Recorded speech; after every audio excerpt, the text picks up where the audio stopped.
Jennifer Ferguson with Artistic Painting Studio, and I'm excited to be here once again with Hometalk Live.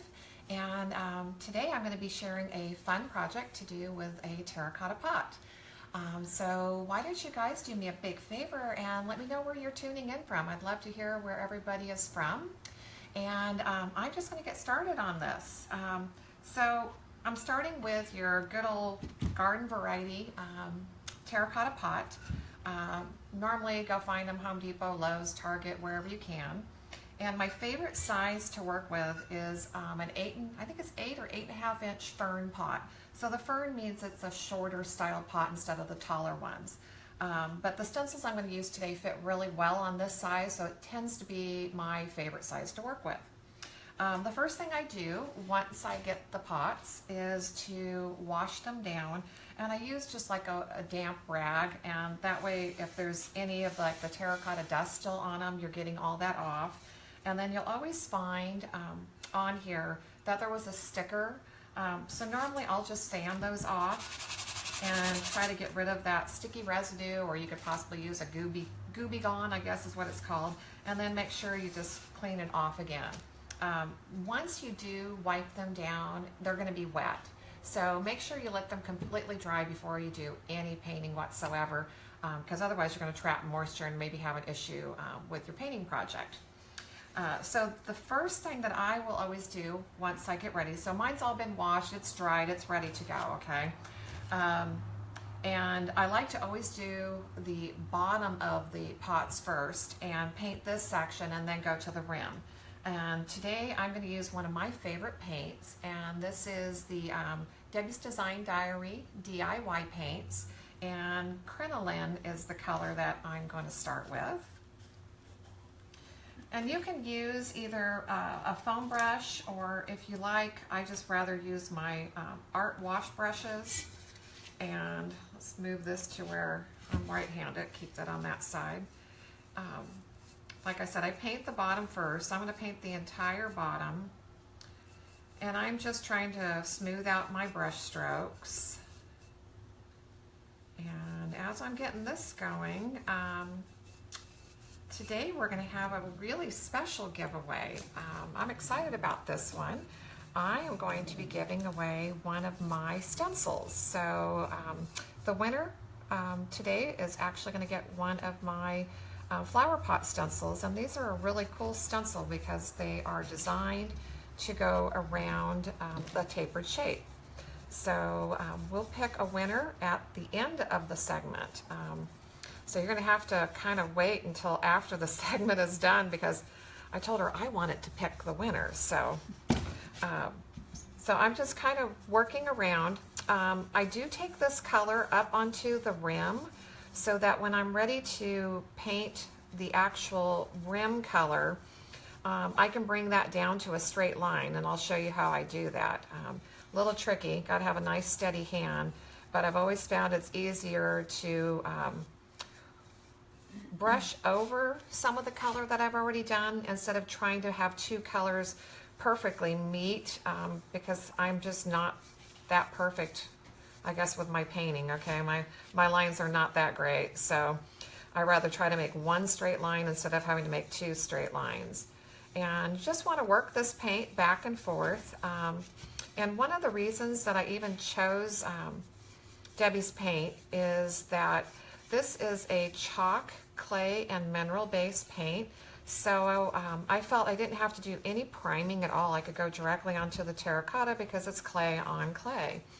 And I do believe that Debbie is going to be online with us today. So if you guys have any questions regarding the DIY paint, Debbie has been sweet enough to come online and answer those questions for us. So once you have the base completely painted, want to let this completely dry, and then I put on a second coat because I still have some areas where I can still see the terracotta coming through. So I would want to put on 2 full coats. If I just let this sit here, I want to say it's probably dry within maybe 30 minutes to an hour. If you're really impatient, you can probably get your blow dryer out and actually blow dry that layer if you wanted to. but I'm going to put that one aside. And like I said, I want to show you guys how to paint the rim section. So this one's already done. I got 2 full coats on here, and you can see I did come up on my rim as I had explained. And I'm going to do the rim in sea glass, which is one of my favorite colors. I have a tendency to like to use still an art brush on the inside, and I go to a foam brush on the outside. And I'm going to paint down on the inside to this edge where the rim stops. And that way, pretty much no matter what I'm using the pot for, that's, you know, a good level to go down to. Okay, I need to move my paint over here. Now, there are so many fun things that you can do with these pots. If you're not going to actually use it as a planter, and you're going to create a container with it, which is I love to do. My thumb's not real green, so for me to try to plant anything and keep it alive, I use 90% of my flower pots, maybe 100% of them, as just a container. And they're great. We've got them all around the shop here for holding brushes and ball knobs and all kinds of different products that we have. And at home, they're fun to also use as containers. We've got one in the bathroom that always has all, you know, some hand towels and washcloths for the guest. So if I am going to use it as a container, I'll continue to explain why here. I would actually paint all the way in. So I wouldn't let any of the terracotta show at all. So I would do 100% on the inside. That way it wouldn't matter what you're using it for. You would never see any of the terracotta, which I think is a better look if you're going to go for an actual container instead of a pot. Okay, let's see how steady my hand is and if I can get a nice line going here. Don't want to have too much paint on the brush, but you want to have enough that you can get a decent line going, okay? And that's pretty good to start with. I don't know if you could see how that came out. But if you're not controlling, and this is actually a newer brush is going to be easier to control and to keep a straight line going than an older brush. But if you've got any of those little hairs that are just flying out there, sometimes it just doesn't give you as pretty of a line. So I'm going to switch to a foam brush and see if I can get this to go on a little bit straighter here, because the foam seems to be able to control this a little bit easier, where that you can pull that straight, because you are going to have to put 2 full coats on here, so you're going to have to make that line twice. But you will probably find working with the foam brush might just be a little bit easier to keep as straight as line as possible. I've thought about taping it before, but sometimes, you know, depending on how much paint you have on your brush, tape doesn't always prevent you from bleeding underneath. So I figure it's being hand done. It doesn't have to be perfect. I just try to make something as straight as I can. So we just keep going around. And like I said, it's going to take 2 coats. Trying to get the straight line. This is not going on as probably thick as I would really try to paint it normally. So you will have to put that second layer on. Jen, what kind of paint are you using again? This is the DIY paint by Debbie's Design Diary. And like I said, I think Debbie's online. If she's not yet, she will be shortly. And she will be more than happy to answer any of your questions. And like I was saying, this is a clay-based paint. It's all natural. There's no acrylic or latex in it. So it's wonderful paint, and you know, prevented me or gave me for not doing a step that I normally do. So if any of you have watched me before, you're probably totally shocked that I didn't prime first, because I am the queen of primer, okay? But because her paint is a clay-based paint, I knew it would adhere to the clay terracotta pot without having to prime. So that's what you're going to do. And like I said, you're going to need 2 full coats. And if it goes on so thin that you still are seeing the terracotta, I mean, you can always go for a third, but I sure don't think you're going to need to with the DIY paint. Even with it going on a little bit thinner, it should definitely still cover in 2 coats. And I do want to show you guys that from wet to dry, the color can be quite different. So anytime you're working with a chalk or clay-based paint, Pull them back towards you a little bit. that better? Okay, so you guys can see. Anytime you are working with a clay or chalk-based paint, you always want to let it dry completely to see what color it is. And then once you top coat it, either you wax it or top coat it, it'll go back a little bit darker, but it never seems to go back completely to the wet color. So I always say do a little test and make sure you're happy with that color. So the other thing I want to show you is, okay, so the pot is ready to go, but I also like to put some really cute little feet on them. And these are called ball knobs. So the has a flat bottom and it's not a complete circle, okay? It's not a complete round ball. It's a ball knob, so it has a flat end, it has a hole in there. So they actually can be screwed on as like a drawer pull, but I use them for feet, so that at the bottom of the saucer, I'll put some cute little feet on them. So I stick a Q-tip or a cotton swab, whatever you want to call it, into them so that you can paint them. And then once they're painted, I just put them in, this is like a block for doing your floral foam, so it holds them pretty well. And I'll get back to that later because I'm going to show you guys something else I'm going to do to those cute little balls, okay? And the next thing is we're going to go ahead and start is the stenciling on this project. And so where is everybody tuning in from today? We have people from New York, California, someone from Texas. Wonderful. Sounds like we got people from all over the place. Lots of people are sharing your video. Awesome. Yes, please share. And we love it when you guys share. That's awesome. So I'm going to tell you guys a little bit about the stencil. Ooh, and also the giveaway, okay? So this is going to be the giveaway. It is a cute little stencil, and it's a little bunny rabbit. So I was thinking about Easter coming up, and I thought it'd be really cute to do an Easter flower pot. And then the question is what would you stencil on your flower pots? So let us know, and we'll pick a winner later on.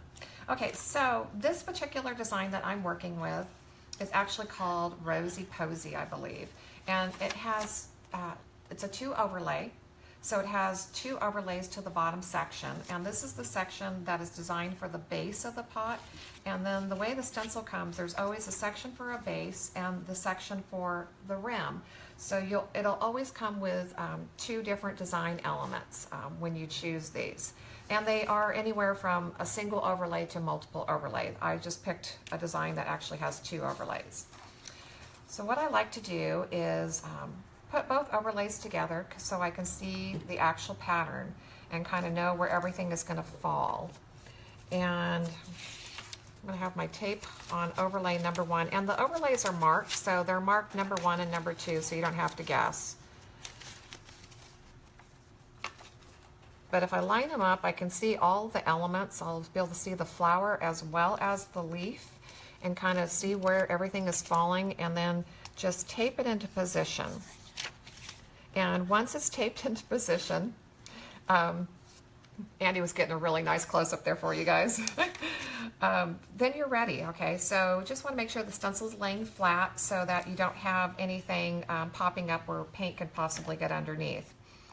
And then I'm a lover of acrylic for the stenciling, and Americana acrylics has probably been my go-to for the last, I don't know, probably close to, well, over 30 years, because I've definitely been stenciling for more than 30 years. So I have put 2 things out here. I put the color, and the color that I'm working with is Desert Turquoise. And I also put a clear medium out here, which this clear medium is referred to as an extender. And we're going to be doing what's called a dry brush technique. And sometimes when you're doing a dry brush, the paints can be really, really dry. So I'll pick up a little bit of paint. And I didn't put my full brush into that puddle, but just picked up a little bit. I'm going over to a cleaner section of that palette, and if the paint seems like it's just has a dry feel to it, you can pick up a tiny bit of that extender. And again, I didn't put my brush into the puddle, I just let a little bit pick up on the side of the bristles, okay? And then pull that back over to where you were working the paint into the brush. And take a couple seconds to actually work it in, because as you're doing that, you're going to notice that the paint is working up the bristles, so you're actually working something into the brush. And then you're going to go over to the paper towel, which seems absolutely ridiculous, okay? And you are going to go take off what seems like everything, okay? The other thing I like to show everybody is test it on your hand. If I'm brushing this against my hand, it's taking a little bit of effort to see any color, then I'm probably at a dry brush technique. If I'm seeing a lot of color, then the brush might not be dry enough. And the whole thing with stenciling is you want to make sure you're not bleeding underneath. And to accomplish that, the dry brush is the only way I can tell you to accomplish not to bleed underneath. If you have too much paint on your brush, it'll definitely seep underneath. And so the dry brush technique keeps you from bleeding underneath, as well as gives you control of the paint so that you can decide where it's going to be lighter or darker. So as I start this, I'm actually working more on the mylar, which is the plastic material, than I am going into the opening. And I'm working around the outside edge, doing what I refer to as a swirling technique. And I'm kind of leaving the center of the flower open, not a lot of color, but it looks naturally shaded at this point. So that is the technique that I like to work with. And you're just going to go around all of these. Now you can also stipple, which is a pouncing technique, and it creates a little bit more texture.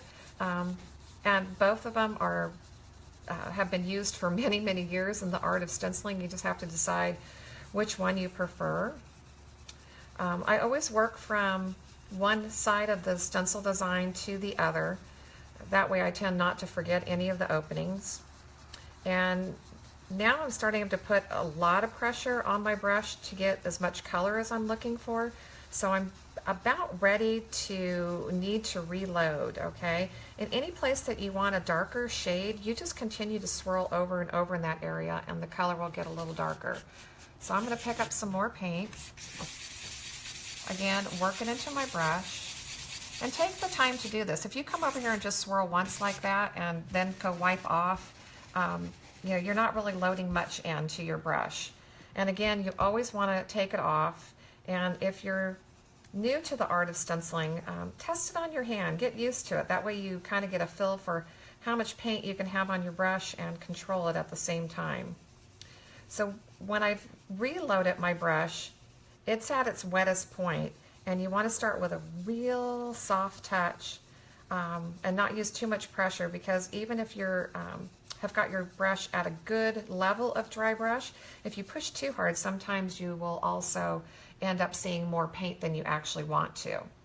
At this point, I would remove one end of the tape, okay, and lift and look and make sure I'm happy with everything. If I'm not happy and I want to go back and shade, if I haven't completely removed the stencil, I can get it to lay right back into position, and I could go back somewhere and add a little bit more shading if I wanted to.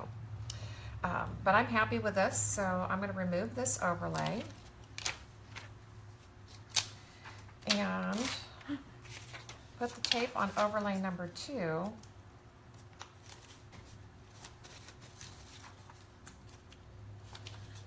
And then I'm going to put number 1 over the top. Okay, so the second overlay is underneath and has the tape on it.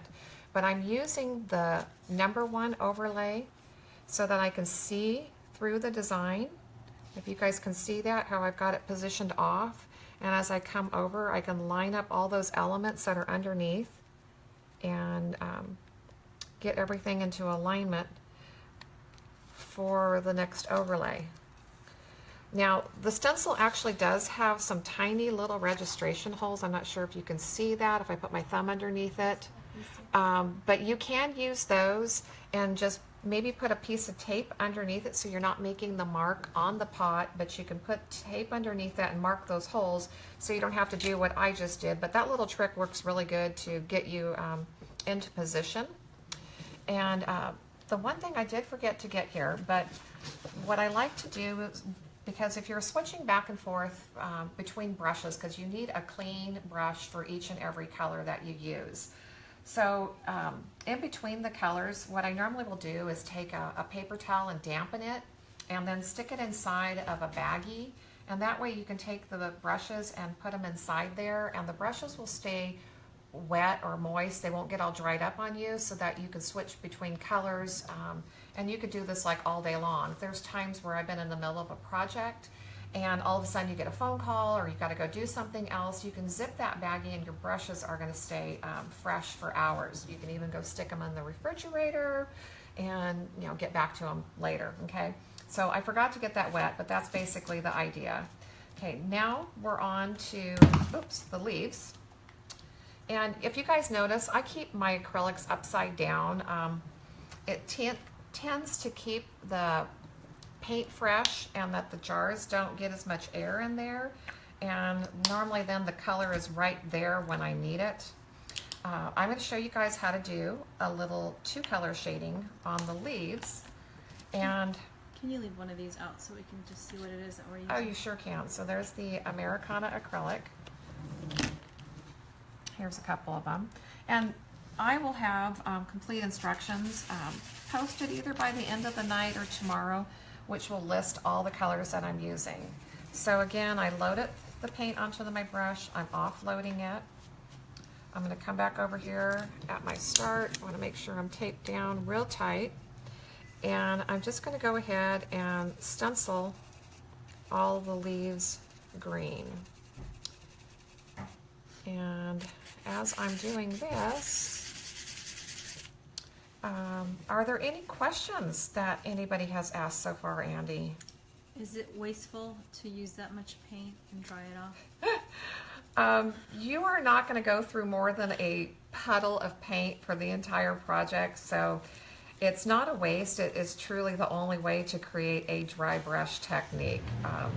So you're eliminating very little amount of paint, but if you don't try the technique the way I'm showing you to load it and offload it, your brush is going to be too wet. You're not going to be able to control your shading. You'll have bleed unders. So if you want to refer to it as waste, I refer to it as a technique, okay? This is the only way to control. And I mean, it's the stenciling that you've seen that you've always appreciated. Okay, this color seems a little dry. I'm going to add a little bit of that extender to it. But all that stenciling that you saw, and it looks so pretty, and the edges are so crisp, and it looks so perfect. They're using a dry brush. There's no other way to accomplish it other than with a dry brush technique. So any other questions, though? What's the name of the stencil that we're using here today? This one is referred to as the Rosy Posy. And you can find, this is a collection, I think there's like 37 different patterns that are available in what I call the flower pot collection. And they're all cut on this curve. So it's so nice, because if you try to take okay, I'm going to show you guys another little technique. My stencil's really, really close, or the opening is really close to the edge of the Mylar there. And it would be hard for me to stay on there without going over the edge. So I'm going to put a piece of tape there so that I don't have to worry about going over that edge. So just a little bit of protection. And I always do that. Anytime that there's an area where I've got an element close to the edge, I'm going to put my tape right there so I let it stay on the Mylar and don't go over the edge. Okay, so once you have the leaves started, and I'm going to pop my tape here so that you guys can see what I've done so far. So now that we have the cute little flowers and the leaves are all started, and this dries really quick. This is one of the reasons I like acrylic, is because we're dry brushing and it's dry when I'm done. So now we're going to go back and actually do some shading. So I got to get that stencil right back into position. I'm going to a darker color. This one's called Evergreen. And I'm going to come in and do what I refer to as some random shading. So the whole leaf shape is there. We don't have to worry about going back and creating the whole shape, but I'm just going to go back randomly and add some of the darker color so that I get a little bit more depth and dimension and shading on these leaves. So the first color, when we did the flowers, that is just referred to as one color shading, taking the one color and making the most of it, using the full range of the value that the color has. And this is just two color shading, where you're coming in and instead of using one color and getting the full range of it, you're layering your colors. But you want to make sure that when you come back and you're layering your colors, that the first color is dry, because otherwise they'll blend together. And acrylics don't always blend very well, so they're better off laid on top of each other, dry on dry instead of wet on wet, because wet on wet starts to blend and the color doesn't always look so pretty. Okay, so as I'm finishing this up, Andy, are there any other questions that I can answer so far? What kind of tape is it that you're using? I'm into the blue tape, so this is a 3M product. And I recommend it because it won't pull the paint off the surface and doesn't leave a residue behind. I should have bought into 3M 30 years ago. I think I've invested quite a bit of money. I should have had stock in them. And so it's just a painter's tape? It would be referred to as a painter's tape. Like I said, it's made by 3M. It's just what we refer to as blue tape. Definitely will find tons of it in the painting section at Home Depot or Lowe's or anywhere where you find your painting products. I don't know if Hobby Lobby or Michael's carries it, but I know you can find it at Home Depot and Lowe's. And then where can they buy the stencils, Jen? The stencils you'll find on my website. So if you go to artisticpaintingstudio.com and just hit the search bar, I think if you actually just go to stencils, you'll find the flower pot collection, and then you can click on that and see all the different options there are. Very good. Okay, so I believe we're done here, and you can definitely, like I said, if you just pull the stencil back like I have and it's still taped, you can critique your work and decide if you're happy with this, and if you're not, you can put that stencil right back into place, line it up very easily, go back and shade something or whatever you want to do. Okay, I'm happy with that, so I'm going to go ahead and remove that overlay, and then I'm going to take the tape off. Now you could have tape on both overlays, I'm just recycling here, okay? I'm going to put the tape back on overlay number 1 so that I have my flower shapes again. I'm going to put overlay number 2 on the top, okay, because I want to position number 1, and I'm going to figure out where I want to start the next repeat, okay? Because if you're not looking at the complete picture and seeing where the leaves are going to touch, if I only had overlay number 1, I might get to where I'd get that too close. With having overlay number 2 on top and being able to see the entire design element, I'm going to have a better chance of spacing this the way I want to. So I would make sure that you always do. This is just a great little trick, especially on stuff that's this small, that you figure out how far away you want your spacing, position everything, and if you got the tape on overlay number 1, you just remove that top one and then you're ready to go for your next overlay. So it's that simple. Now I'm not going to show you guys how to stencil that one again, but I do want to show you the rim section, and the rim is also in 2 overlays. And this one also does have the little registration holes on it, but these are cut so that they fit on the rim area. And this one here I'm doing in the same flower color that I started with, and this little turquoise on turquoise goes really, really fast, okay? So this is quick and easy. And I'm doing this one because I want to show you guys the second color that I'm going to put on here and show you how to build color, because sometimes when you're doing a light color on top of something that is darker, you have to go over it twice. So like I said, that goes really, really quick. Now I'm going to take this one off, and should have cut more tape before I started this. Get overlay number 2 out, and so is there any other questions? How do you clean off the stencils? The stencils are pretty easy. If you guys get to those quickly, like when I'm done with this project, if I went and cleaned the stencil, it will clean off really, really fast because it's just a little bit of acrylic paint. And I am going to grab behind me and make sure my pot's not going to fall.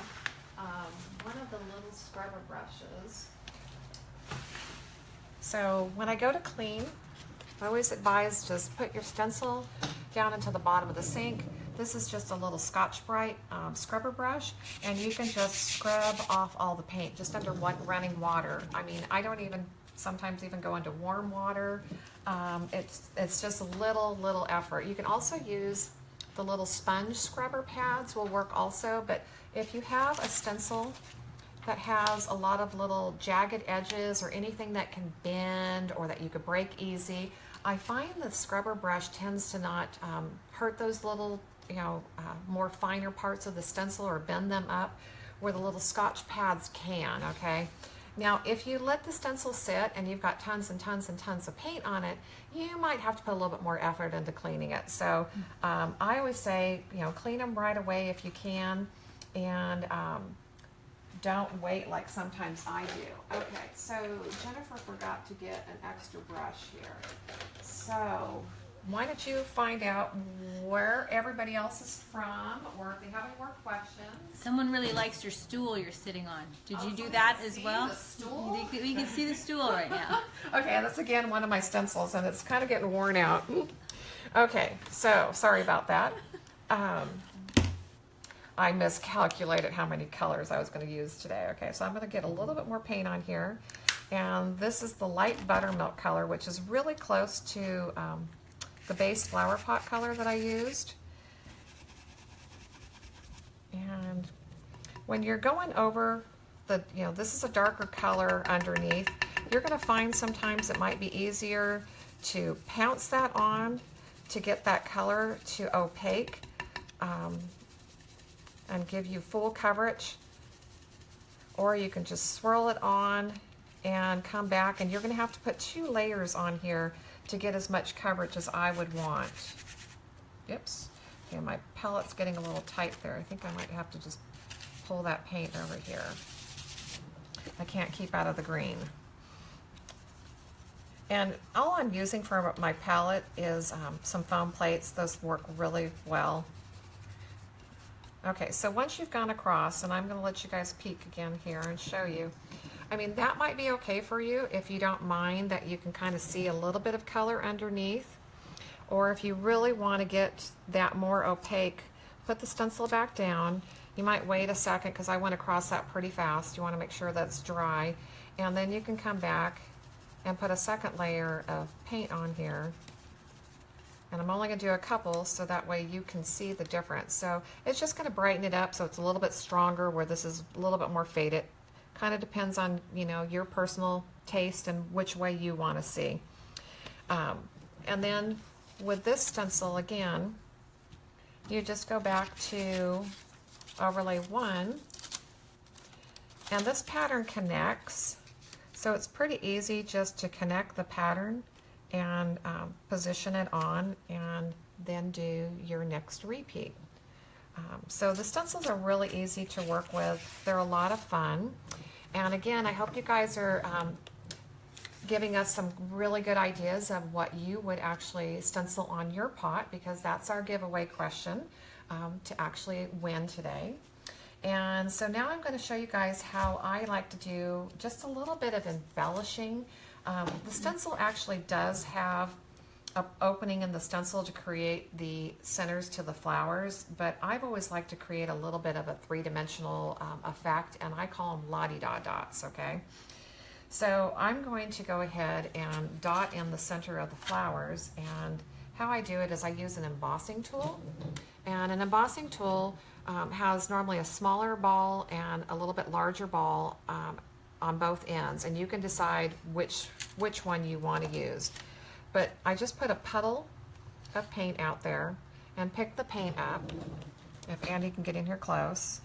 And then all you're going to do is just put the 3 dots in the center. So you get this little raised image, which kind of gives you a little bit more dimension. To me, it's always been kind of a fun way to do the centers of the flowers instead of stenciling them on. But the stencil does have them, so you've got the option either way.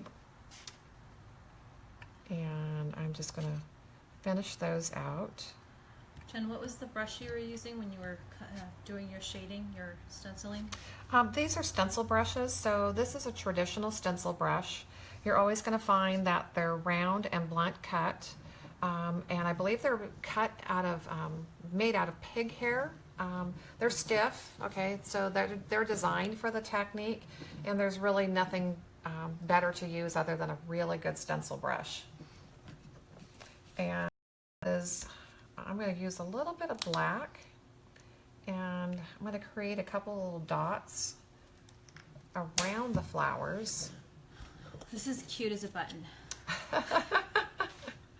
Well, thank you, Andy. They are cute and they're fun. I mean, this is one of those projects where I think I can sit and do for hours, okay? So I'm just creating a couple little dots around the flowers, or you could space out the dots in the whole background and just make something really fun.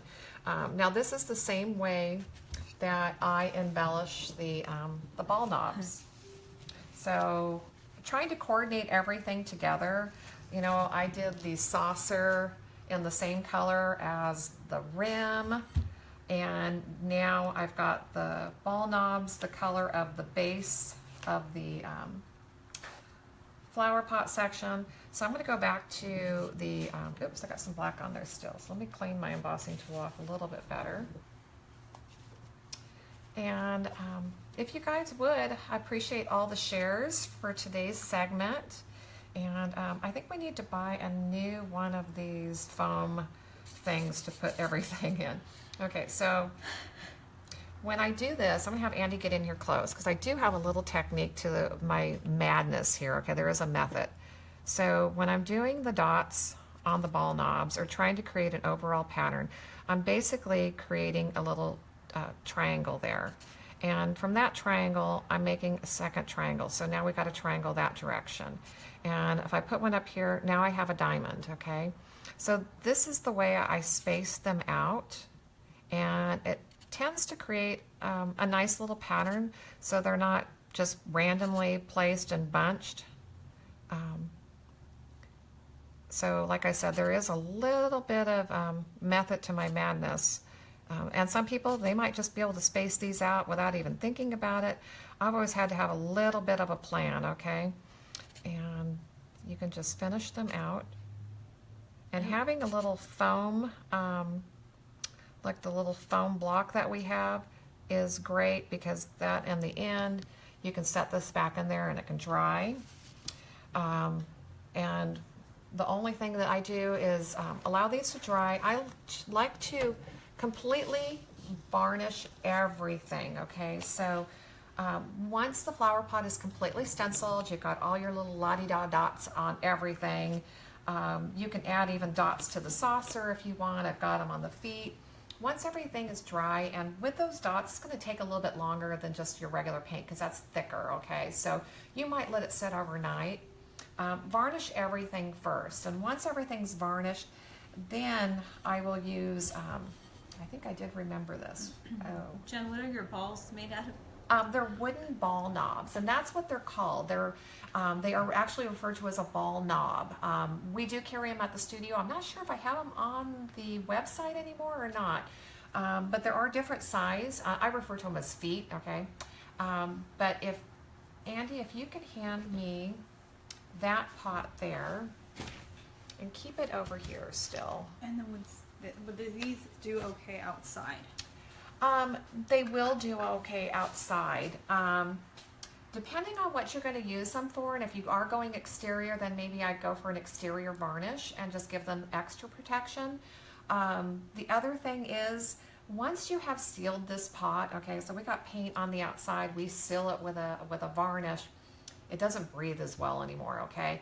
So if you put a flower, or actually plant in these, I would varnish completely inside and out, because that way the pot won't absorb as much water, because it can actually bubble the paint off. So you got to be careful with that. Like I said, 100% of the ones I make are just containers for the store or for home.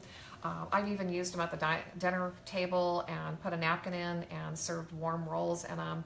Like I said, my thumb's not really green, so using them to plant anything in, I really don't. But I know tons of my customers, and I even had one of my customers recently tagged me in a cute post that she was redoing some flower pots, and they were adorable. She's actually planting in them, but I believe she varnished the entire pot, so that way it's not absorbing all that water, because if it absorbs all the water from the inside, it's going to want to push it out on the outside.